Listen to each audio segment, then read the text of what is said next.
নমস্কার। যুক্তি তর্ক সঙ্গে অর্কয়ে আপনাদের স্বাগত।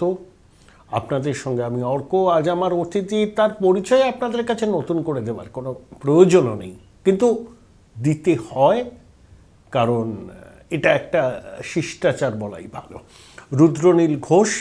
রুদ্রনীলের পরিচয় কি দেব? অভিনেতা, পরিচালক, রাজনীতিবিদ এবং অবশ্যই তুমি বোধহয় বিজেপির সাংস্কৃতিক সেলের আহ্বায়ক, তাই তো? আমি সরাসরি জিজ্ঞেস করি, মানে এটাকে আমি খুব ফর্মাল ইন্টারভিউ মডেলে রাখতে চাই না, খুব ইনফর্মাল মডেল। সেটা হচ্ছে, পঞ্চায়েত নির্বাচনে বিজেপির ভবিষ্যৎ সম্পর্কে কি ধারণা তোমার? 18তে যেটা করেছিল সেটা ধরে রাখতে পারবে, না কমবে, না বাড়বে? যা পরিবেশ পরিস্থিতি তৈরি হচ্ছে, যেমন আগে প্রেম হতো, এখন বিভিন্ন রকম অসুবিধা বেড়ে যাওয়াতে প্রেমের পরিবেশ তৈরি করতে হয় বা প্রেম করতে হয়। ঠিক তেমনই আগে ইলেকশন হতো, আগে ভোট পড়তো, এখন ভোট পড়ানো হয় বা ইলেকশন করানো হয়। ঠিক তেমনই পদ্ধতিগত তফাৎ তো ঘটছেই পরিবেশের সঙ্গে সঙ্গে, এবং আমরা যে নবনাটক দেখতে পাচ্ছি, আমাদের মাননীয় নির্বাচন কমিশনার রাজীব সিনহা বলেই যে ভদ্রলোক এসেছেন, উনি কি একই সঙ্গে অনুপ্রাণিত এবং গৃহপালিত? না, আমি একদম বিশ্বাস করি না। দেখুন, একজন অনেস্ট দালাল, তাকে অনুপ্রাণিত বা গৃহপালিত বলে ছোট করার কোনো কারণ নেই।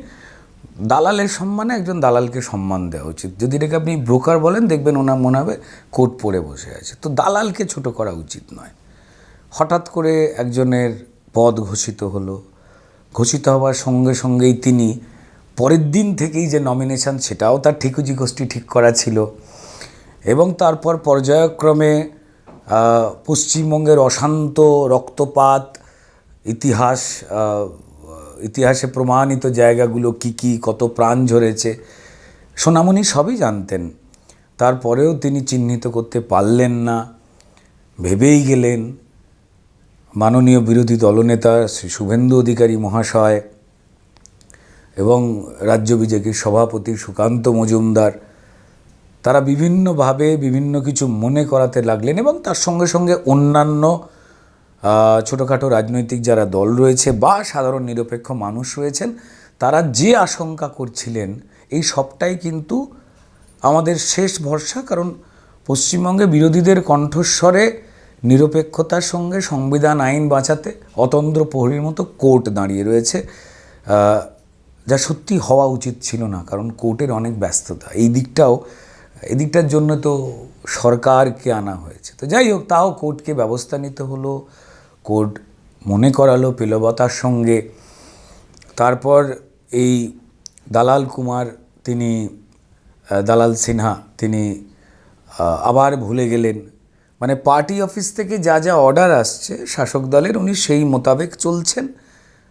এবং যেহেতু উনি জানতে বা বুঝতেও পারলেন না, খোকন সোনা, যে পশ্চিমবঙ্গে কোথায় কোথায় রক্তপাত হয়েছিল, কত জায়গা কিভাবে হয়েছিল, সেটাও যখন বুঝতে পারলেন না, তখন কোর্ট বাধ্য হয়েই বলল, যাতে ইতিহাসের পুনরাবৃত্তি না হয়, কোনো দলের কোনো সমর্থক তার যাতে না রক্ত ঝরে, যে কোনো দলেরই পক্ষের ভোটার যেন তার ভোটটা সুনিশ্চিতভাবে দিতে পারেন, সেই জন্য কেন্দ্রীয় বাহিনীর তিনি বললেন মোতায়েন করতে। তারপর সেই কেন্দ্রীয় বাহিনী নিয়ে 22 কোম্পানি দায়িত্ব রাজ্যপাল এড়াতে পারেন নাকি?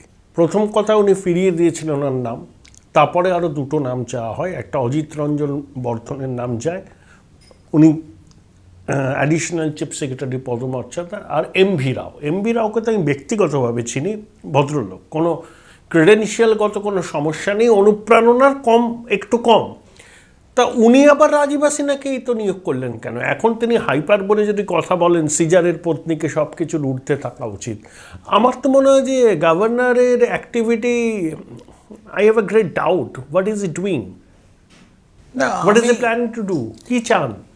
হাইপার বলে কথা বলেন না। প্রথমত, আমি যেহেতু নিজে রাজভবনের পায়রাটা নই, যে গেট ছাড়াও উড়ে গিয়ে আমি রাজমোহনের ঘরে ঢুকে যাব, বা মালিও নই যে ফুল ফোটাবো।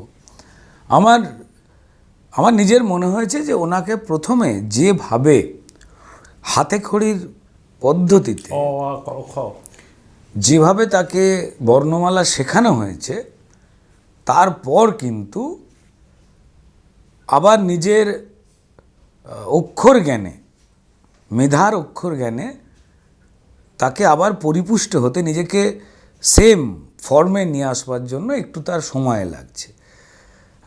তবে এটা ডেফিনেটলি ভালো যে পদক্ষেপটা নিয়েছেন পশ্চিমবঙ্গের সাধারণ মানুষের জন্য রক্তপাতের বিরুদ্ধে, সেই পদক্ষেপ দেরিতে হোক, আলতো করে হোক, তাহলেও কিন্তু সেটা অবশ্যই প্রশংসার তো দাবি রাখি। আমি যতদূর জানি গভর্নর মাঝে দিল্লি গেছিলেন, সেখানে এক প্রভাবশালী কেন্দ্রীয় মন্ত্রীর সাক্ষাৎ প্রার্থী হন, but he was denied an audience.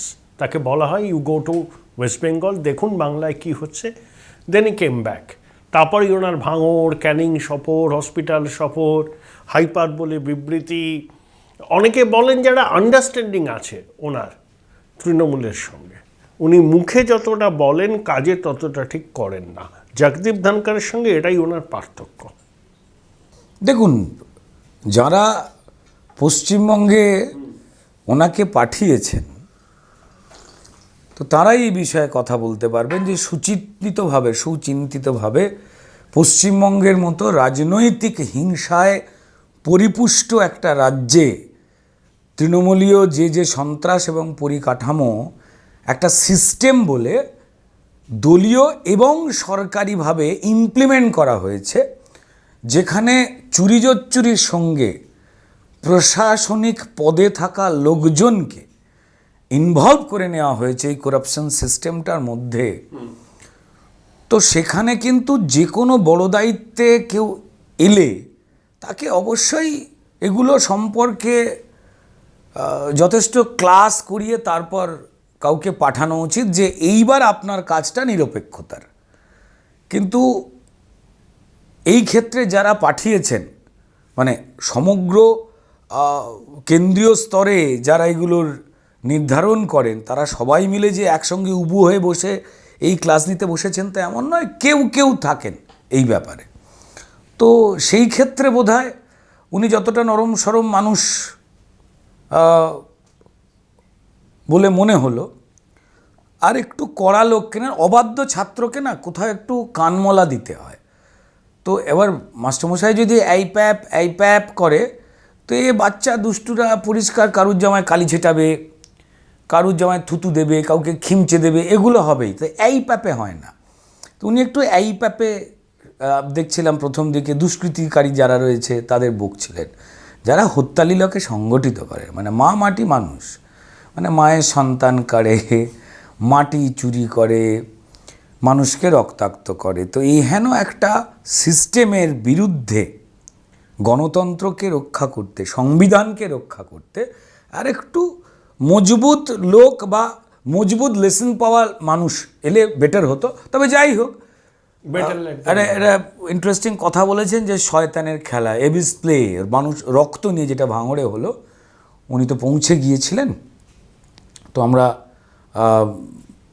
ভালো লাগলো। তবে এটা আগে হলে অনেক বেটার হয়তো এই 9টা প্রাণের জায়গায় কিছু প্রাণ অন্তত বেঁচে যেত। এই যে এত কেন্দ্রীয় বাহিনী, আমি বিশ্বাস করি নির্বাচন অবাধ নিরপেক্ষ হওয়া উচিত, সবাই বিশ্বাস করে, আমার বিশ্বাসটা কোনো এক্সেপশন নয়।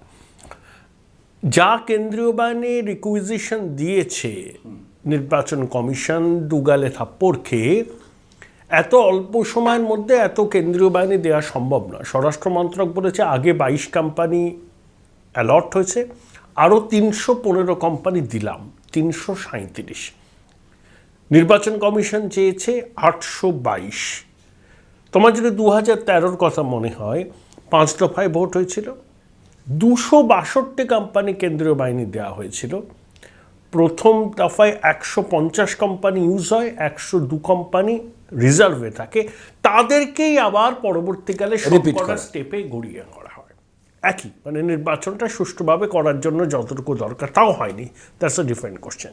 তো তোমার কি মনে হয় যে এক দফায় নির্বাচন করা প্রহসন, এটাকে কয়েক দফায় ভাগ করতে হবে, যেটা পশ্চিমবঙ্গে হয়ে আছে? আমার সামান্য এক্সপিরিয়েন্স থেকে যেটা বলে যে এই এক দফায় এই হঠাৎ করে নমিনেশনের ডেট ফিল আপ কতদিন ধরে হবে, মনোনয়নপত্র কতদিন ধরে জমা পড়বে, এই রাজীব সিনহার হঠাৎ রিক্রুটমেন্ট, তার হঠাৎ এই ঘোষণা, এই প্ল্যানটা বহু আগে থেকেই তৃণমূল নেত্রী মমতা বন্দ্যোপাধ্যায় এই চুরির যে কাদা কালি তারা গায়ে মেখেছেন, সেখান থেকে তারা জানেন যদি নিরপেক্ষ একটুও ভোট হয় তো তাদের কপালে দুঃখ আছে। সংখ্যালঘু সম্প্রদায়কে যেভাবে তারা ঠকিয়েছেন, তাদের কিছু ইমাম, দাড়িতে রং করা কিছু ইমাম আছেন, তাদের দিয়ে তাদের বিভিন্ন সুবিধে যেহেতু এরা একটু কলোনিয়াল নেচারে থাকার প্রবণতা হয় এবং একজন যদি কিছু বলেন আর একজন খুব সহজ এবং সরলভাবে কোনো যুক্তির মধ্যে না গিয়ে সেটাকে বিশ্বাস করতে ভালোবাসেন।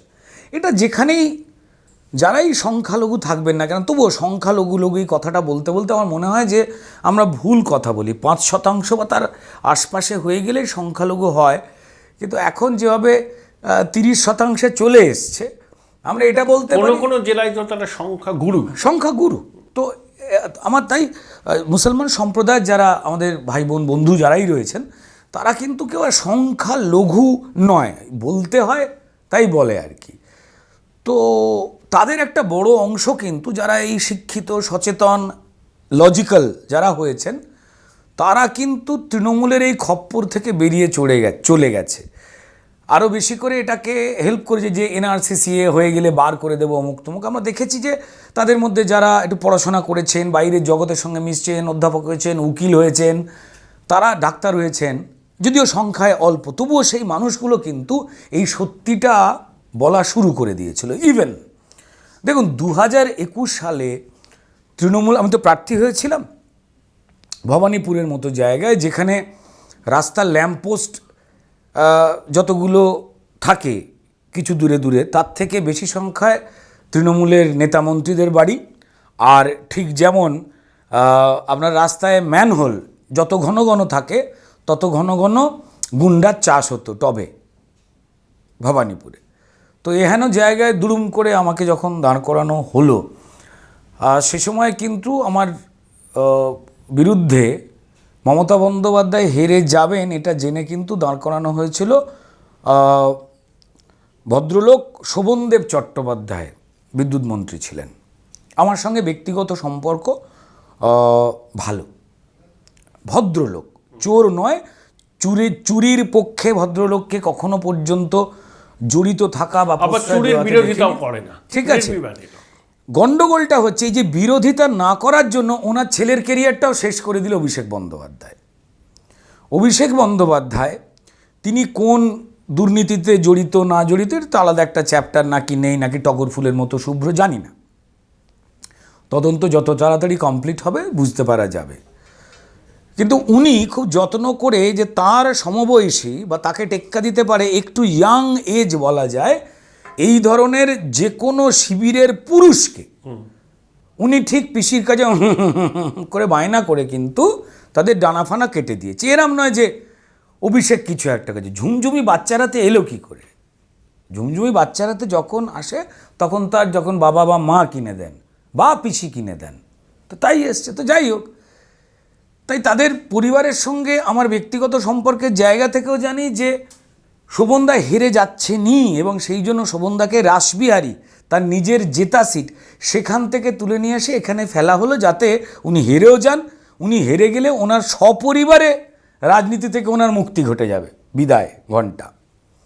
তো এইরকম একটা বিষয় করা হলো।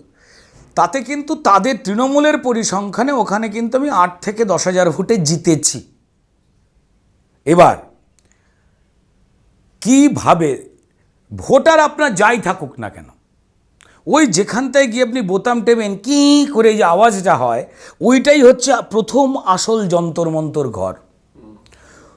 ওইখানে আপনার দলের হয়ে যারা বসছেন তার বাবা এবং মাকে কে ছুরি ধরে রেখে দিয়েছে, তাই ওইখানে বসে ছেলেটা বলতে পারছে না যে না এটা জালি ভোট, মিথ্যে ভোট।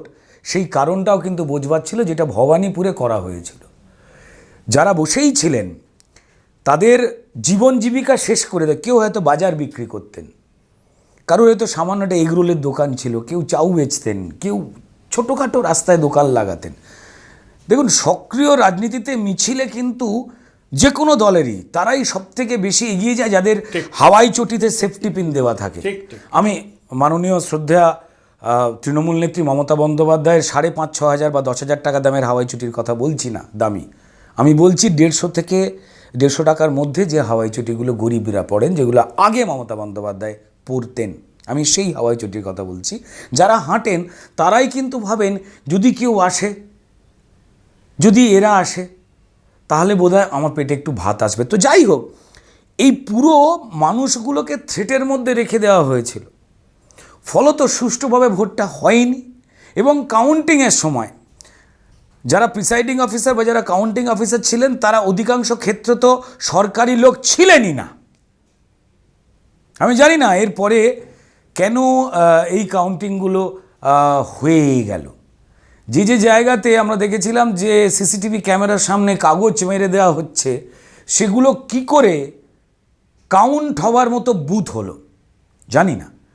তো যাই হোক, ভবানীপুরে যে ঘটনা ঘটেছিল আগে, তাতে আমি জিতেছিলাম, আসলে জিতেছি। ফলাফল ঘোষণার কায়দাবাজি যেভাবে, কিন্তু পরে এর পরের গণনাতে বেশ কয়েকজন আমাদের বিজেপির বিধায়কও পরে জিতে বেরিয়ে এসেছিলেন, তাই না? তো এটা একটা খেলা, এটাকে করাতে হয়, মানে শুনতে এরা মনে হচ্ছে, কিন্তু ভোটার থাকলেই হয় না। তৃণমূল খুব যত্ন করে তৃণমূলের বিরুদ্ধে যে পাড়াগুলো রয়েছে যেখানে তারা অন্যায় দুর্নীতি চুরি করেছে, সেখানে ডিম করে একটা বোম ফেলে দিল। ব্যাস, বাবার সঙ্গে সঙ্গে পিঙ্কি, বাবলু ভোটে বেরোতে হবে না, টিভি দেখো বলে সে ঘরে ঢুকে গেল। আর ওদের ভোটার রেডি রয়েছে যারা বোমটা ছুঁড়ছে, তারা গিয়ে ঢুকলো, প্লাস ওখানে পছন্দ মতো ভোট টিপলো। আর যে প্রিসাইডিং অফিসাররা রয়েছেন, পুলিশ এবং সরকারি কর্মচারীদের ট্রান্সফারের ভয় এবং প্রমোশনের লোভ দেখিয়ে বউ বাচ্চা ছেড়ে কোথায় গিয়ে সুন্দরবনে বাঘের ডাক গুনতে হবে, সে বেচারা ওই অন্যায়টা করতে বাধ্য হচ্ছে। বাট আই ডু বিলিভ কি এটা বেশি দিন নয়। আমি নিজে গভর্নমেন্টের সঙ্গে সর্বোচ্চ চেয়ারে বসে আমি বছর 6 তো কাজ করে এসেছি। তাই পুলিশ মহলের প্রচুর মানুষ রয়েছেন যারা অনেস্ট, সরকারি লোকজনও রয়েছেন, আইএস, ডাব্লিউবিসিএস, তারা কিন্তু আমার সঙ্গে যোগাযোগ রাখেন এবং তারা বলেন যে এই পাপ করতে ভালো লাগছে না, ভিআরএস নিয়ে নেব। সো তার তো একটা এফেক্ট ডেফিনেটলি পড়বে এবং তৃণমূল সেই জন্যই ভয়টা পাচ্ছে। কিন্তু ওরা বলছে প্রতিটা মানুষকে কেন্দ্রীয় বাহিনী নিরাপত্তা দিলেও ওরা জিতবে না। তার কারণটা বলছি, দেখুন, সেটা হচ্ছে যে চুরির যদি বিশ্ববিদ্যালয় হয় তো ডেফিনেটলি সেখানে গিয়ে মমতা বন্দ্যোপাধ্যায়ের ফিতে কাটা উচিত। এই মানুষটাই ছিলেন তো সততার প্রতীক, তো এই মানুষটাই হয়ে গেছেন পরিষ্কার অসততার একটা বড় পরাকাষ্ঠা হয়ে গেছে। যারা অন্যায় করে চাকরি পেয়েছে ঘুষ দিয়ে তাদের নেতাদের, তিনি তার জন্য চোখের জল ফেলেন। আর যারা পড়াশোনা করেছে তাকেই ভোট দিয়ে ক্ষমতায় নিয়ে এসছে, রাস্তায় বসে আছে 6-8 বছর ধরে, সেই ছেলেমেয়েগুলোর কাছে তো আমি ঘন ঘন যেতাম, মানে তাদের হয়ে একটাও কথা উনি বলেন না। উনি অনুব্রতকে বীর বলেন, ঠিক আছে। কেউ কেউ বলতেন যে অভিষেক বন্দ্যোপাধ্যায়ের কাছে নাকি টাকা এসে পৌঁছতো না, বীরভূমের টাকা কোনো একটা কোড নাম ছিল, মুড়ির টিন না মুড়ির কৌটো, তো সেই নামে টাকা নাকি মমতা বন্দ্যোপাধ্যায়ের কাছে আসতো। আর অভিষেক বন্দ্যোপাধ্যায়ের কাছে যেত না বলে অভিষেক বন্দ্যোপাধ্যায়ের লোকাল পিকে হয় না, টি সিরিজ ভার্সন লোকাল, তো তিনি নাকি ওই জন্য অনুব্রতকে গালাগাল দিতেন। দেখবেন ভোরে মনে করে, প্রত্যেকটা লোক মনে করতে পারছে। যখন অনুব্রত বাবু ঝামেলায় পড়লেন সেই সময় কুণাল ঘোষ কী জানি কেন খিস্তি করতেন ওনাকে, অকাল মাথা মাথা অনেক বলে করতো আর কি।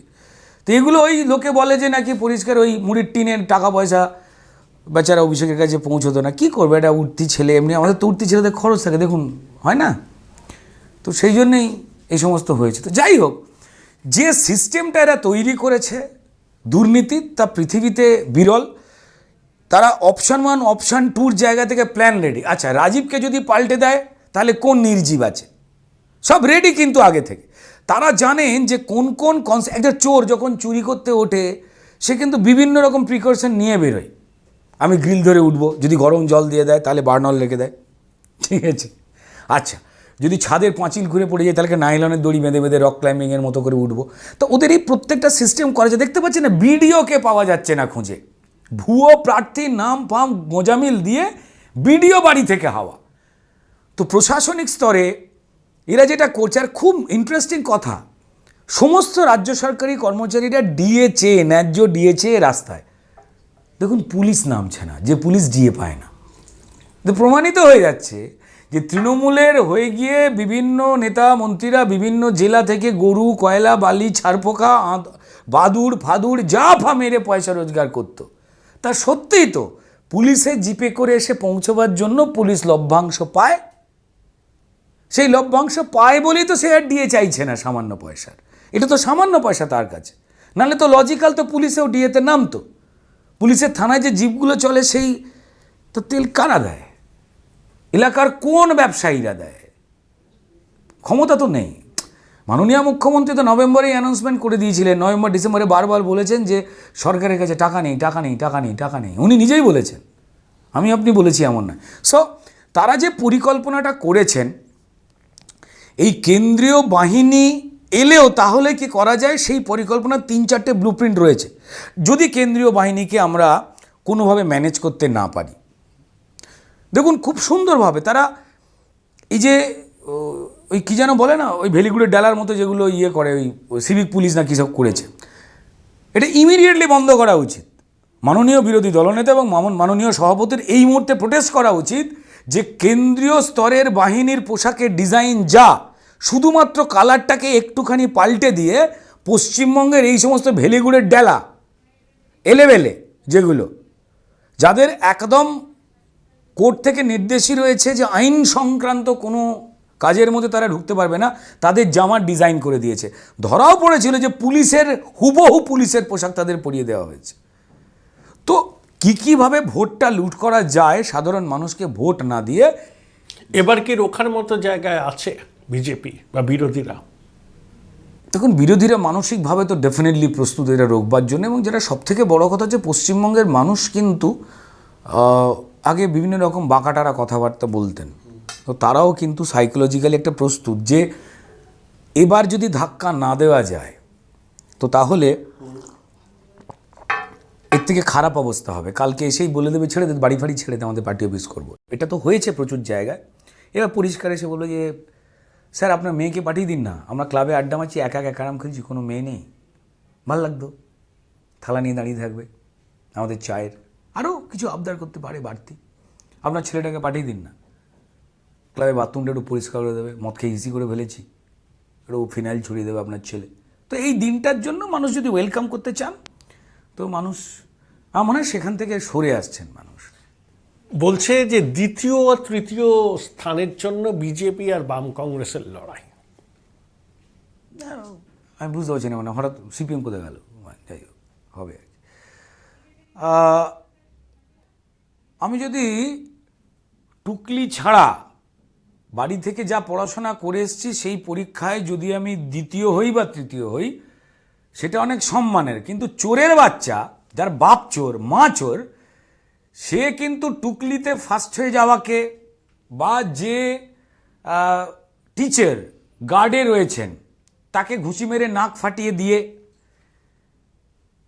বই খুলে ওপেনলি পরীক্ষায় যদি ফার্স্ট হয় সেই রেজাল্ট নিয়ে সেই চোরের বাচ্চাকে নিয়ে হ্যাপি হয় তার চোর বাপ মায়েরা। তো আমি এটা তাদের রুচির ব্যাপার। তো এই সমস্ত বড় বড় আলোচনা আমার মনে হয় রায়গুণাকর ভরতচন্দ্র কুণাল ঘোষ আছে, এই সব আলোচনা ফন্দি ফিকির মিথ্যে কথা এসব ওনার থেকে জিজ্ঞেস করবেন, উনি ডক্টরেট এই বিষয়ে। আমি বলতে পারি আমি ভদ্রলোকের বাচ্চা, এখনও পর্যন্ত বাবা মা মারা গেলে ভদ্রলোক বলে জানি।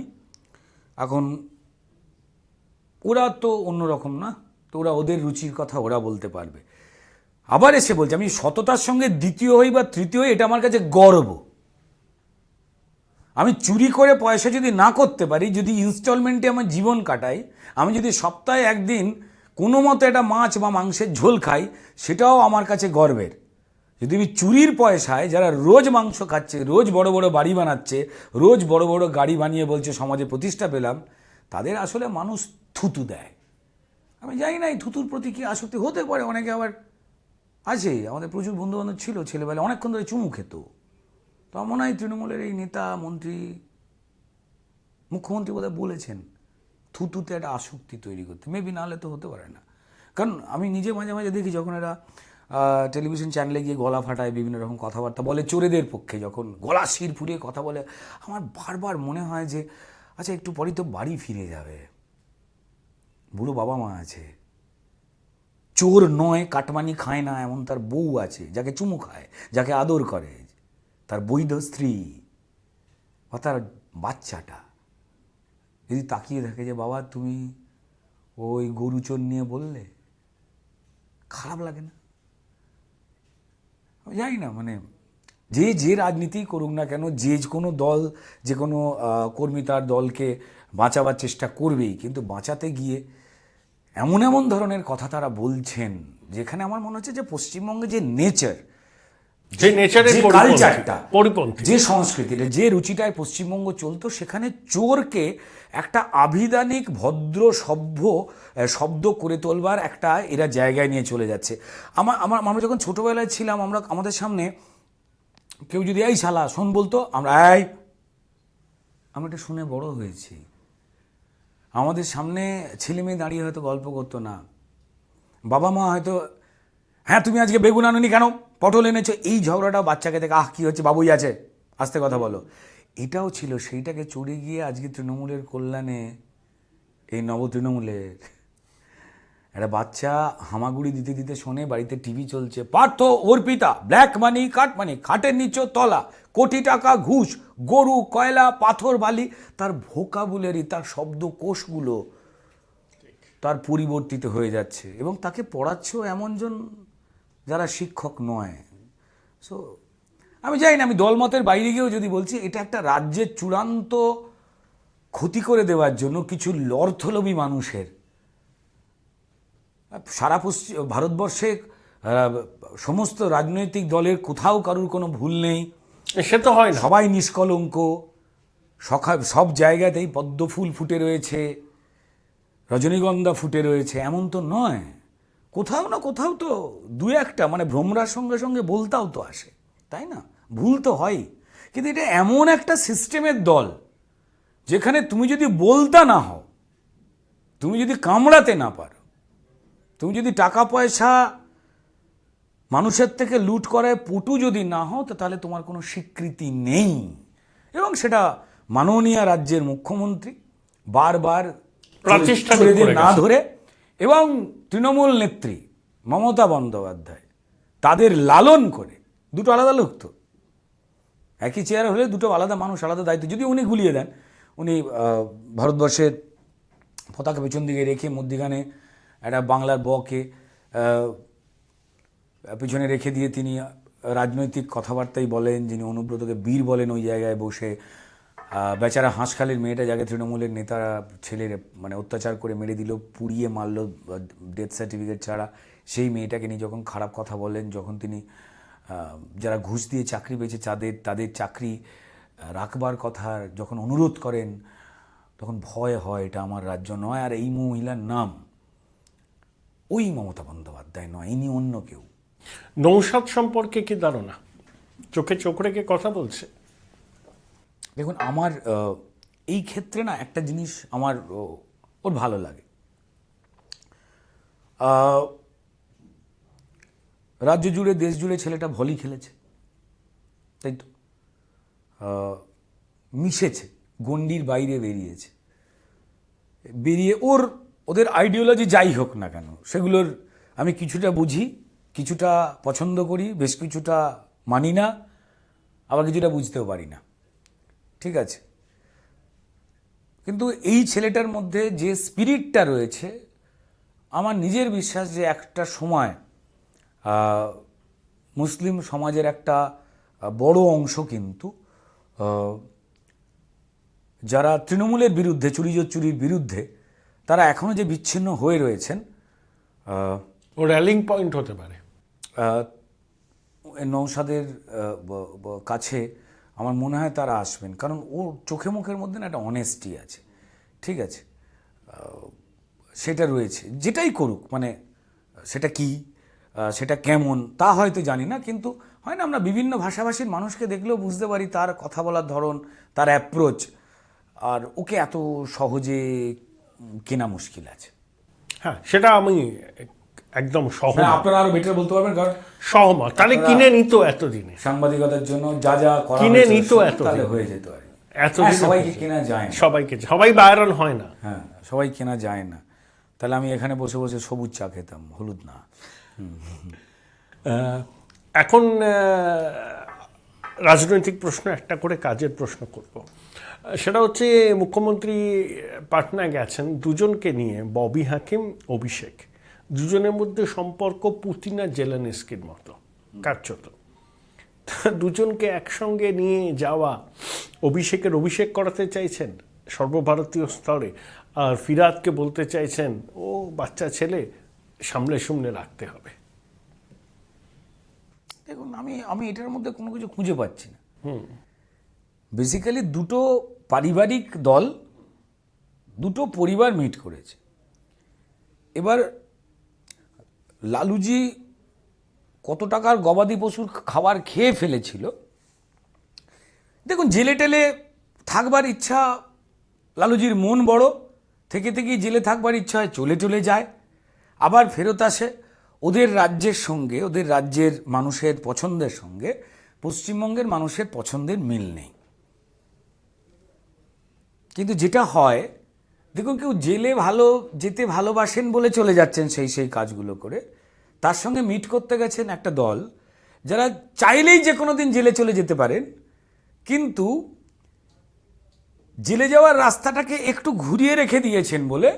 সেটিং না, এটাই তো বুদ্ধি। এটা দেখুন, আমাদের আইন তো একটাই জায়গায় রয়েছে না, যে এখানে বলে যে একজন নির্দোষ এমন বিচারক যাতে একজন নির্দোষের না শাস্তি হয়, মানে দোষী ছাড়া একজন যদি গুলে বেরিয়ে যাওয়া যায়, কেন নির্দোষ যাতে না শাস্তি পায়, সেই কারণেই কিন্তু খুব যত্ন করে সব কটা জিনিসকে চলছে। এবার আমরা সারাক্ষণ জ্বলছি বলে মনে হয় কালকেই চেঞ্জ হয়ে যাক, ও নিয়ম নীতি। আমি এটা যারা বলেন, আমার নিজেরও মাঝে মাঝে এরকম মনে হতো। তারপরে আমি ভাবলাম যে আচ্ছা, আমাদের সত্যি তো আমাদের বাড়িতে, হাওড়ার বাড়ির একটা পিয়ারা গাছ নিয়ে ওই পাশের জমির একটা অশান্তি হয়েছিল, সেটা মিটতেই 9 বছর লেগেছিল। একটা পিয়ারা গাছ, সে বেড়ে গোড়া ফোড়া নিয়ে ওদিকে চলে গেছে, সেসব নিয়ে একটা আইনি ঝামেলা হয়েছিল। বা বাকি যারাও রয়েছেন তাদেরও আর কি, পাঁচিল করা নিয়ে প্রতিবেশীর সঙ্গে কী ঝামেলা, সেটা কতদিন কোর্টে যেতে হয়, বা বউ বরকে গালাগাল দিয়েছে কিনা, সেই মামলাও 10-12 বছর ধরে চলে। তো ফলত আর এই ধরনের আরও মামলা, যেখানে প্রচুর মানুষের জীবন জীবিকা, বেঁচে থাকা মরে যাওয়া জড়িয়ে রয়েছে, মানুষের ক্ষয়ক্ষতি, সেখানে স্টেপগুলো তেমন হয়। সত্যি আমরা অস্থির হয়ে আছি বলে খুব স্বাভাবিক কারণেই ফলাফলটা দেখতে চাইছি, আর সেটা এরা জানেন। ঠিক যে জানা থেকেই রাজীব সিনহাকে করা হয় দুড়ুম করে, তারপরের দিন চেয়েও মুখ করে এই তো কাল থেকে নমিনে চান বলে, তারপর শেষ দিনে 4 ঘন্টার মধ্যে 50,000 নমিনেশন জমা পড়া। সারা পৃথিবীতে গবেষণা চলছে এটাকে নিয়ে। আমি নিজে নির্বাচন লড়েছি, একটা পাতা 3-4টে টেবিল হয়ে গিয়ে তবে গ্র্যান্টেড হয়। খুব দ্রুততার সঙ্গেও সরকারি অফিসাররা রোবটের থেকেও স্পিডে কাজ করলে ইট উইল টেক মিনিমাম 10 থেকে 12 মিনিট তো নেবেই। সেখানে 50,000 শুধুমাত্র তৃণমূল, এর সঙ্গে সঙ্গে অন্যান্য দলও জমা দিয়েছে। সুকান্ত মজুমদার খুব ইন্টারেস্টিং একটা হিসেব দিচ্ছিল, তারপর দেখলাম যে সারা প্রচুর মানুষ এটাকে নিয়ে আলোচনা করছেন, চুপ করে আছে। আমি জানি না এটা গ্র্যান্ট হচ্ছে কি করে, জানি না এটা গ্র্যান্ট হচ্ছে কি করে, মানে এটা নিয়েই তো একটা সবথেকে বড় তদন্ত বা মামলা হওয়া উচিত, যেটা হয় কি করে। তাহলে আগে থেকে কি নমিনেশনসগুলো রেডি করা ছিল, বিডিও ডিএম এর বাড়িতে জমা ছিল? দাদা কি বলছেন, রেডি করা ছিল। পশ্চিমবঙ্গের মানুষের জন্য পরিষ্কার আবাস যোজনার টাকা বলুন, বাথরুমের বানাবার টাকা বলুন, কৃষক সম্মান নিধি বলুন, রেশন বলুন, অমুক বলুন, তমুক বলুন, মানুষের ট্যাক্সের টাকা যা সেন্ট্রাল গভর্নমেন্ট জমা করে রেখে দেয় মানুষের জন্যই ফেরত পাঠাবার জন্য। 6 বছর অ্যাডমিনিস্ট্রেশন চালিয়েছি, হাড়ে হাড়ে ভালো করে জানি যে আমার এখানের যারা ইকুইপড, যারা ডব্লিউবিসিএস অফিসার্স রয়েছেন, আইএস অফিসার্স যারা রয়েছেন, যারা যোগ্য, যারা ভালো, তারাই স্টেটটাকে প্রচণ্ড ভালোবাসে, স্টেটের মানুষকে ভালোবাসে, কিন্তু তাদের মধ্যেই একটা 40% 30%-এর মানুষকে জোর করে এরা বাধ্য করেছে প্রমোশনের ভয় এবং এই প্রমোশনের লোভ এবং ট্রান্সফারের ভয় দেখিয়ে। 60%কে ম্যানেজ করা যায়নি যে এইভাবে চলতে হবে। তো তাই কিভাবে কোন কাজটা হয় কতক্ষণ হয় খুব ভালো করে জানি। আর যেটা বলছিলাম, কেন্দ্র থেকে এই যে ভুয়ো নামের লিস্টে যে টাকা পাওয়া, এই লিস্ট কে পাঠায়? কেন্দ্র সরকার তো জানে না। ফেডারেল স্ট্রাকচার নিয়ম অনুযায়ী এখান থেকে পঞ্চায়েত নাম কালেক্ট করবে, সেই নাম পাঠানো হবে ডিএম, বিডিও, এসডিও অফিসে, ফাইনালি ডিএম সেখানে সাইন মারবে, এই ফাইলটাই নবান্ন থেকে দিল্লি চলে যাবে এবং ওই ফাইল দেখে গরিব মানুষ কার বাড়ির দরকার কত, সেন্ট্রাল গভর্নমেন্ট টাকাটা পাঠিয়ে দেবে। এই তো গল্প। ডিএম, বিডিও, এসডিও তারা তো জানে, তাদের কাছে তো অরিজিনাল গরিব মানুষের লিস্ট রয়েছে। শুধুমাত্র তৃণমূলকে দোষ দিলে তো হবে না। তৃণমূলকে আরও বড় চোর, মানুষের খুন রক্তপাত করিয়ে মানুষের সব কিছুকে হরণ করবার ক্ষেত্রে এই প্রচণ্ড মোটা মাইনের এই বিভিন্ন রকম ঘুষ খাওয়া পুলিশের আইপিএস এবং আইএসদের একটা বড় অংশ এবং এই ডিএম, বিডিও, এসডিওদের একটা অংশ যদি না এই ভুয়ো লিস্টটাকে না পাঠায় মানুষের সর্বনাশ করতে, তাহলে তো এই চুরিটা হওয়া সম্ভব নয়। তৃণমূলকে সুবিধে বা আগলে তৃণমূলের চুরিটাকে লিগালাইজ করে দেওয়ার বিনিময়ে তারা একটা কমিশন পান, এ তো সবাই জানে।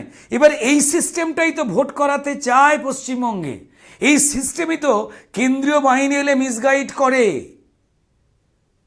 যখন সাধারণ পুলিশ কর্মীরা বাইরে দেখা হলে এসে কথা বলেন, স্যালুট ঠোকেন, নমস্কার করেন, আমার সঙ্গে সেলফি নেন, আমি বারবার এসে বলি তোমার চাকরি যা, বলে যাক না, কি আর চাকরি করি। তাদের চোখে মুখে অশ্রদ্ধা, তাদের চোখে মুখে খারাপ লাগা রয়েছে।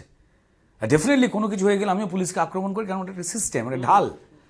তো বাট এরা সবাই এটার মধ্যে জড়িয়ে রয়েছে এবং আমি এই ক্ষেত্রে বলবো যে তৃণমূল সত্যি সারা পৃথিবীতে যদি চুরি ইউনিভার্সিটি হয়ে যায় তো এদের করা উচিত। তাই দুটো চোর পরিবার দুজনকে মিট করতে গেছে, এর মধ্যে আনন্দের কি? আর দেখুন, ববি হাকিম হচ্ছেন সংখ্যালঘু সম্প্রদায়ের এখনও শিবরাত্রি সলতের মতো অর্ধেক চলে গেছে, বাকি ভোটটাকে কুড়িয়ে আনবার ক্ষেত্রে এবার উনি কি করবেন, কোথায় যাবেন জানি না।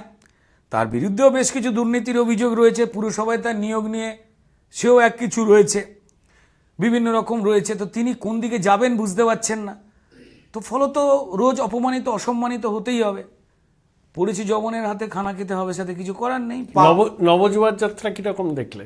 আমি নব সার্কাস সম্পর্কে আমি ইন্টারেস্টেড নয়। এটা কি বৈভবের আস্ফালন? না, বৈভাবের টৈভাবের কোনো কিছু না। দেখুন, অভিষেক বন্দ্যোপাধ্যায় একজন রাজনীতির ব্যবসায়ী বলে আমার মনে হয়েছে। ওনার রাজনৈতিক ব্যক্তিত্ব হওয়ার ইচ্ছা খুব কম। রাজনীতির ব্যবসায়ী আর রাজনৈতিক ব্যক্তিত্ব এই দুটোর মধ্যে একটু তফাৎ বুঝতে হবে, তাই না? নাহলে উনি একজন খুব সাধারণ একজন এমপি হয়ে গিয়ে কপয়সাই বা মাইনে পায় এমপিরা। এমপি হওয়ার পরে উনি রাস্তার উপরে যতটুকু আন্দাজ করতে পারি মিনিমাম 40-50 কোটি টাকা তো হবেই ওই বাড়ির ভেতরে যা আছে শুনেছি, এবং বাইরে থেকে দেখে ফেকে হ্যান ত্যান। তো এই টাকাটা পেলো কোত্থেকে, দিল কে আমি জানি না। যদি পিসি দিয়ে থাকে আলাদা কথা, বাবা দিয়ে থাকলে আলাদা কথা, দুজনেরই অ্যারেস্ট হওয়ার কথা, তাই না? তো উনি পেয়ে দুরুম করে রাস্তার ওপর ওই বাড়ি বানাতেন। উনি যদি সত্যিকারেরই যদি রাজনৈতিক ভবিষ্যতের ব্যক্তিত্ব হতে চাইতেন তো তাহলে কিন্তু ওনার পিসিকে থেকে শিখতেন। প্রত্যেকটা ঘরের প্রত্যেকটা কোণ এসি, চেয়ার টেবিলের নিচে দিয়ে এসির বন্দোবস্ত করা যাতে লোকে না দেখতে পায়, কিন্তু বাইরে থেকে টালির চাল। উনি পরিষ্কার হাওয়াই চটিই পরেন, কিন্তু 150 টাকার নয়, তার দাম 5000 টাকার উপরে।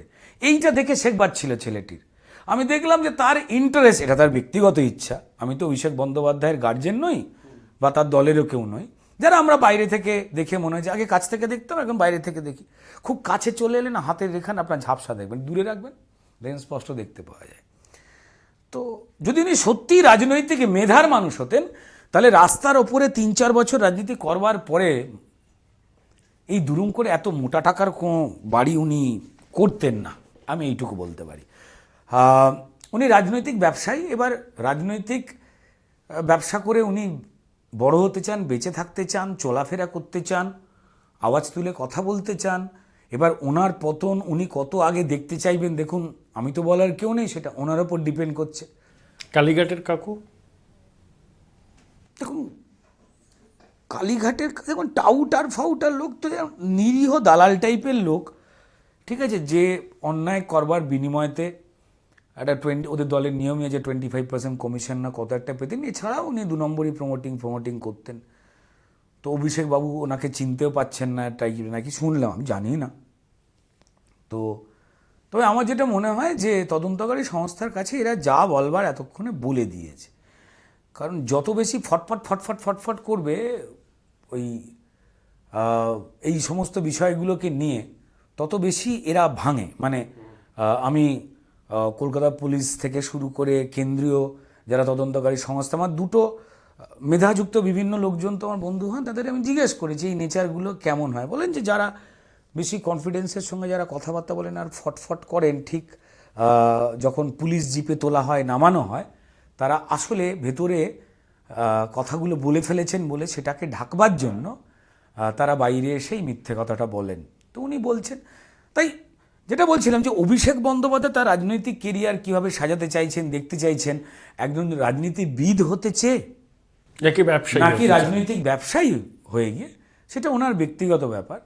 তবে এই এত কম বয়সে, মাত্র 36 বছর বয়সে এতগুলো অভিযোগ ঘাড়ে বা কাঁধে বয়ে নিয়ে চললে কিন্তু ফিউচার লিডারশিপ না তৈরি হতে গিয়ে বড় মুশকিল হয়। ঠিক, ফিউচার ব্লিক, পলিটিক্যাল ফিউচার। হ্যাঁ, মানে এটা যারা আরও যারা রাজনৈতিক তোমার মতো বিশ্লেষক রয়েছেন, যারা অনেক সিনিয়র পলিটিশিয়ানস রয়েছেন, তারা বলছিলেন, 100% আমি খুব অদ্ভুত কি বয়স, 36 বছর বয়সে যদি এতগুলো অ্যালিগেশনস, তার পরিবারের ওপরে অমুক তমুক, গরু কয়লা লালা ঝালা পালা, আবার নিয়োগ, সব মিলিয়ে so this is not done. মানে একজন উদীয়মান একটা তরুণ ছেলে, চেহারাটা কি সুন্দর ঝরঝরে করেছে, সিরিয়াসলি বলছি, মানে ভাল লাগে দেখতে।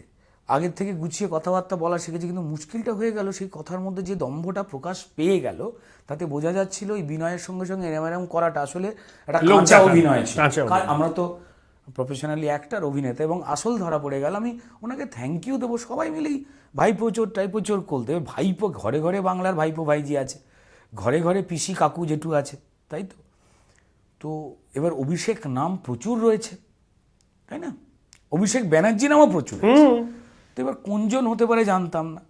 উনি জয়নগরের সামনে গাড়ি থেকে যে ভাইপো চোর বলে কেউ একটা দৌড়ে পালিয়ে গেল, তারপর যেভাবে নেমে ছুটলেন, উনি প্রমাণ করে দিলেন।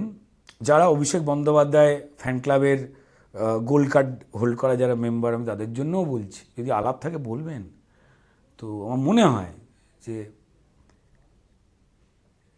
ইমেজ যেটা বানাচ্ছিলেন, যে বুদবুদটা তৈরি করেছিলেন, বুদবুদ টাচ করলে ফাটে, সেটা উনি নিজে টাচ করে ফাটিয়ে দিলেন। রাস্তা দিয়ে নেমে তার পেছনে দৌড়লেন, প্রমাণ করে দিলেন, হ্যাঁ ওই সবকাটা অভিষেক আসলে আমি, যার নামে চোর বলা হয়। আমি ওনার সম্পর্কে আমি বলেছি যে উনি গরু কয়লা বালি চোর কিনা জানি না, আদালত বলবে। অভিযোগ এসছে ডেফিনেটলি উনি চোর তো বটে, উনি পুলিশ চোর, উনি পুলিশ চোর। দেখুন অর্কবাবু, সেটা হচ্ছে যে এরা মানুষের প্রাপ্যে চাকরি চুরি করেছে, এরা মানুষের পাওনা ডিএ চুরি করেছে, এরা মানুষের প্রাপ্যে সেন্ট্রাল থেকে আসা গরিব মানুষের মাথার ওপর ছাদ করে দেবে প্রধানমন্ত্রী বলছে, সেই গরিব মানুষের বাড়ির জন্য প্রধানমন্ত্রী টাকা পাঠাচ্ছে, যে প্রকল্পের টাকা, সেটা চুরি করেছে। এরা মানুষের বাথরুম চুরি করে ফেলেছে, শান্তি শৃঙ্খলা সবটা চুরি করেছিল। তারপর মানুষের জন্য বরাদ্দ ছিল এতগুলো মানুষের জন্য কতগুলো খামচাখানেক পুলিশ, কারণ পয়সা নেই বলে রিক্রুট করতে পারছে না, 2,500 নিজেই নিয়ে নিয়েছে। এবার মানুষের বিপদ আপদের জন্য মানুষ পুলিশ পাচ্ছে না। এবার অভিষেক বন্দ্যোপাধ্যায় বিভিন্ন জায়গায় কোথায় জীবনে বাড়ির বাইরে বেরোয়নি, সে হঠাৎ করে বেরোবে ঠিক করেছে বলে মানুষের পুলিশ নিয়ে নিলি, তাহলে পুলিশ চোর তো বটেই। এবার মানুষ মারা যাচ্ছে, এলাকায় ডাকাতি হচ্ছে, চুরি হচ্ছে, পুলিশ নেই, কোথায়? ও তো ছোটবাবুর কাজে পিসি পাট্টে দিয়েছে। তো এই দুটো পারিবারিক দল পাটনায় মিট করছে, এটা আমার যেটা মনে হয় যে এটা ওদের পারিবারিক কোনো meeting. What about Tollywood industry, এখনও কি চাপটাপ রয়েছে? ডেফিনেটলি আছে, তার কারণ কোথায় হয়, অনেকটা কেটে গেছে, অনেকটা কেটেছে। দেখুন, বছর 15-20 ধরে তো আমায় কোনো রাজনৈতিক দল তো রুদ্রনীল ঘোষের নামটা করিয়ে দেয়নি, কোনো রাজনৈতিক দল করায়নি। ওটা আমি আমার পরিশ্রম করেছি, আর সেই পরিশ্রম যতক্ষণ না পর্যন্ত পশ্চিমবঙ্গের দর্শক অ্যাকসেপ্ট করছেন, তার যতক্ষণ না ভালো লাগছে, আমরা কেউ কেউ হতে পারি না। আমাদের সইটাকে অটোগ্রাফ আমরা বানাতে পারি না যতক্ষণ না পর্যন্ত উপরওয়ালা ওই পরিশ্রম করার আশীর্বাদটা দেন, আর যতক্ষণ আমাদের মাটির ভগবান দর্শক যতক্ষণ না সেটাকে স্বীকৃতি দেন, এটা হয় না। তো আমি তাদের ফসল। একদম। আমাদের আড্ডা যিনি দেখছেন, তিনি বিজেপি করতে পারেন, বিজেপির বিরোধিতা করতে পারেন, তৃণমূল করতে পারেন, তার বিরোধিতা করতে পারেন, অন্য কোনো দল করতে পারেন, না করতেও পারেন। এটা তো তার একটা দিক, যেমন আমার একটা দিক আছে। আমি আমার পছন্দ অনুযায়ী চলি, আমার কোনো কেয়ার অফ নেই। তো আমার কাছে তাদের সম্পর্ক হচ্ছে দর্শক এবং অভিনেতার সম্পর্ক। প্রচুর কট্টরবাদী, আপনি তৃণমূলের বাড়িতেও যান, আপনি 5টা দর্শক পেয়ে যাবেন 10 জনের মধ্যে যিনি আমার কাজ পছন্দ করেন। এবার আমি যেদিন আমার ওই কাজটায় ফাঁকি মারব, সেদিন তিনি আমায় ছুঁড়ে ফেলে দেবেন, সেখানে আর কিছু করার নেই। সো এই দর্শকটা থাকার জন্য দীর্ঘ 1.5-2 বছর বসে গিয়েছিলাম। মানে হঠাৎ করেই আমার পরিচিত বিখ্যাত পরিচালক, প্রযোজক যারা বন্ধু, যাদের মনে হতো যে কোনো চরিত্রে, যে কোনো কাজেই আমি খুব সাবলীল এবং আমার নিজস্ব একটা দর্শক আছে যেটা হেল্প করে এটা ব্যবসাকে, তারা হঠাৎ করে নিতে ভুলে গেলেন, আমার জন্য চরিত্র লিখতে ভুলে গেলেন। আসলে টলিউড ইন্ডাস্ট্রি এরা খুব বাজেভাবে অপারেট করত, এবং এই প্রযোজক পরিচালক যদি আমায় কাস্ট করতেন, তো তাহলে তাদের সিনেমাকে হল দেওয়া হতো না।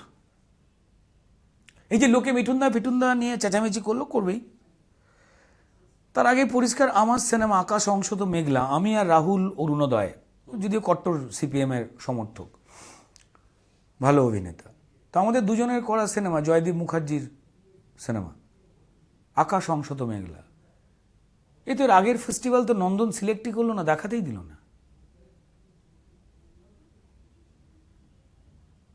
তো এ তো খুব স্বাভাবিক। ফলত আমাকে নিয়ে সিনেমা করবেন কে? এইবার হ্যাঁ, থ্যাঙ্কস টু ডেফিনেটলি আমি অনুব্রত মণ্ডল এবং পার্থ চট্টোপাধ্যায়ের উপরে বিরাট কৃতজ্ঞ, যে তারা ধরা পড়বার পর এই প্রযোজক পরিচালক সাহস পেল যে না, তাহলে এরাও ধরা পড়তে পারে, এরাও বিপদে পড়তে পারে, শুধু আমরা বিপদে নেই। তাই যাদের শিরদাঁড়া আছে, তো তারা সাহস করে আমাকে আবার কাজে নেওয়া শুরু করেছেন। ডেফিনেটলি আগের থেকে কম ফ্রিকোয়েন্সিতে, সেই ফ্রিকোয়েন্সি বাড়বে নিজের নিয়মে। অবশ্যই কাজে ফিরতে শুরু করেছি, কাজ করছি, সিনেমা ওয়েব সিরিজ মিলিয়ে কাজ। নতুন কি প্রজেক্ট তার আশু মুক্তি অপেক্ষা করছে? আশু মুক্তির জায়গায় এখন শুটিংটাই বেশি। মানে কি হয়, যখন আমরা কথা বলছি বা দর্শক যে ডেটটায় দেখবেন আমরা কথা বলছি, তার আশপাশে সেই সিনেমা রিলিজ করে যেটা 6-8 মাস আগে শুটিং হয়েছে।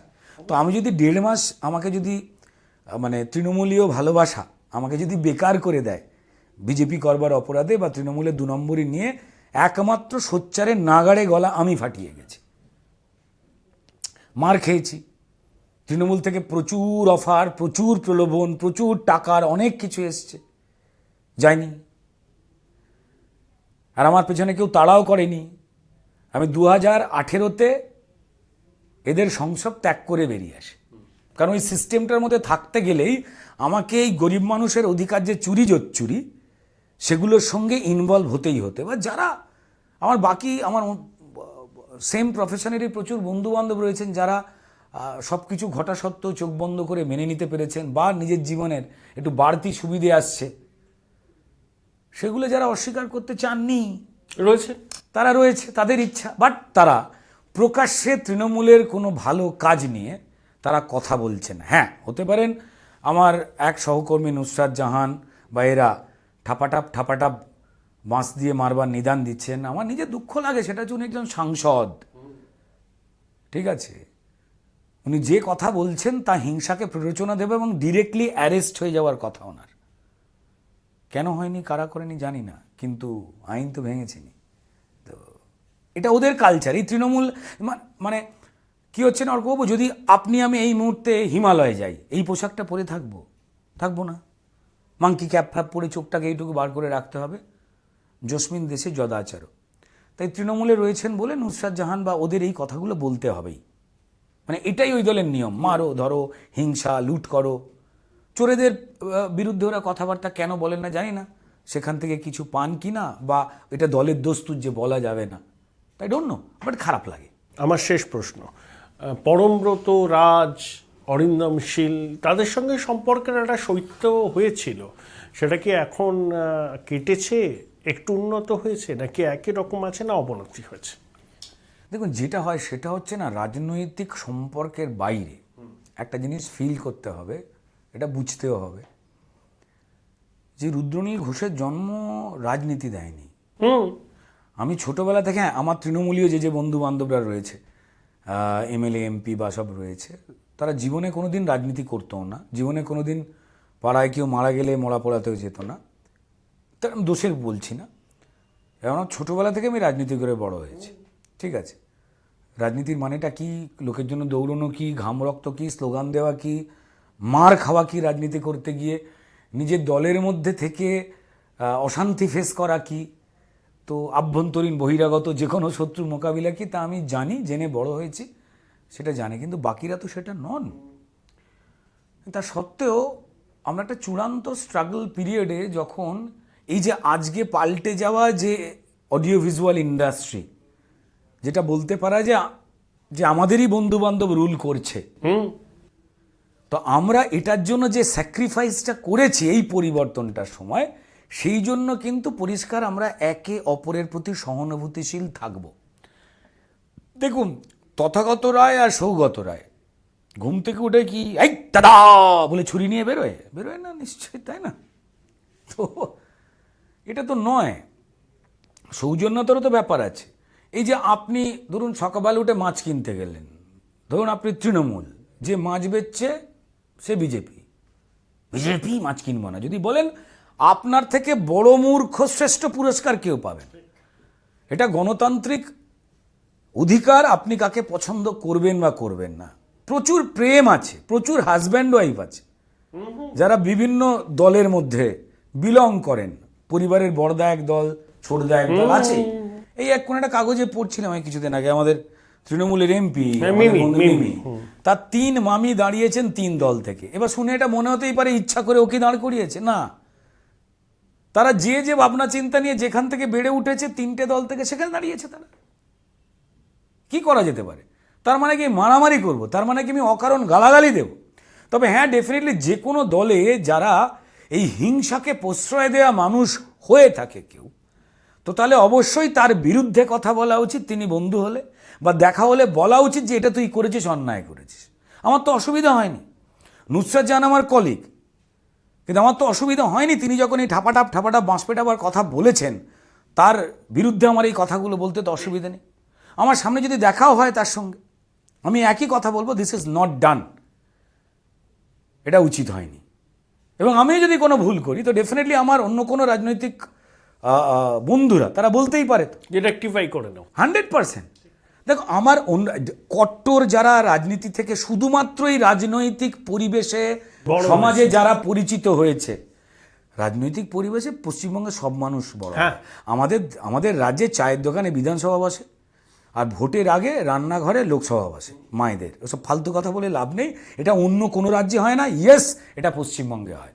তাই পশ্চিমবঙ্গে শিল্পী, লেখক, বুদ্ধিজীবী, চাকুরিজীবী, চাষি যারাই রয়েছেন, শ্রমিক, তারা প্রত্যেকেই পলিটিক্যাল। এবং আমার নিজের আরও বেশি করে ইচ্ছা হয় এই বিভিন্ন প্রফেশন থেকে, এই গোষ্ঠীর বাপ করেছে, পিসি করছে, ভাইপো করছে, কাকা মামা করছে, তৃণমূলের এটা পারিবারিক হয়ে গেছে, কারণ এখানে এলে মাল কামানো যায়, তাই তারা পারিবারিকভাবে পাঠাচ্ছে। এবার তার মাঝখানে সত্যিই কি যোগ্য দু একটা ছেলে মেয়ে নেই? আছে।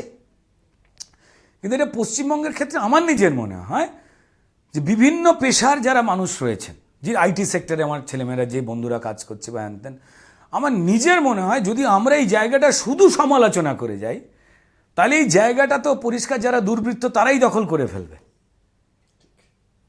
আর আমাদের দেশের স্ট্রাকচার বা নিয়ম অনুযায়ী তারাই আমার গার্জেন হয়ে গিয়ে আমারই দেওয়া ভোট পেয়ে তারা আমায় শাসন করে আমার জীবন দুর্বিষহ করে তুলতে পারে বা স্বর্গীয় করে তুলতে পারে। ঠিক। তাহলে আমি দূর থেকে দাঁড়িয়ে খারাপ ও খারাপ এসব না বলে দেওয়া খুব সহজ। খুব সহজ।